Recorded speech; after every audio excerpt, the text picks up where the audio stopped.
Chapter 5. At that time the prophets Haggai and Zechariah son of Iddo prophesied in the name of the God of Israel to the Jews in Judah and Jerusalem. Zerubbabel son of Shealtiel and Jeshua son of Jehozadak responded by beginning the task of rebuilding the temple of God in Jerusalem. And the prophets of God were with them and helped them. But Tattenai, governor of the province west of the Euphrates, and Shethar-bozenai and their colleagues soon arrived in Jerusalem and asked, "Who gave you permission to rebuild this temple and restore this structure?" They also asked for a list of the names of all the people who were working on the temple. But because their God was watching over them, the leaders of the Jews were not prevented from building until a report was sent to Darius, and he returned his decision.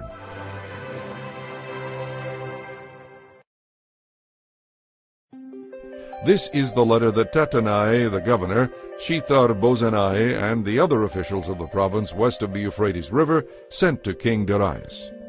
Greetings to King Darius. We wish to inform you that we went to the construction site of the temple of the great God in the province of Judah. It is being rebuilt with specially prepared stones, and timber is being laid in its walls. The work is going forward with great energy and success. We asked the leaders, "Who gave you permission to rebuild this temple and restore this structure?" And we demanded their names so that we could tell you who the leaders were.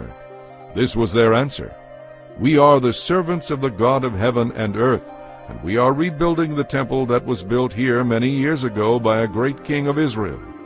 But because our ancestors angered the God of heaven, he abandoned them to King Nebuchadnezzar of Babylon, who destroyed this temple and exiled the people to Babylonia.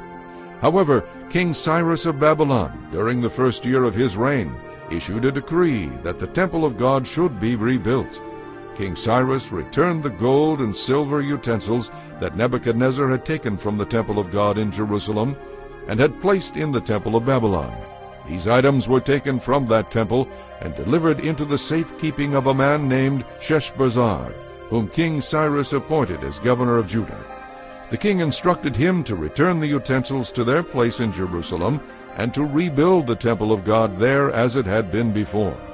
So this Sheshbazzar came and laid the foundations of the temple of God in Jerusalem. The people have been working on it ever since, though it is not yet completed.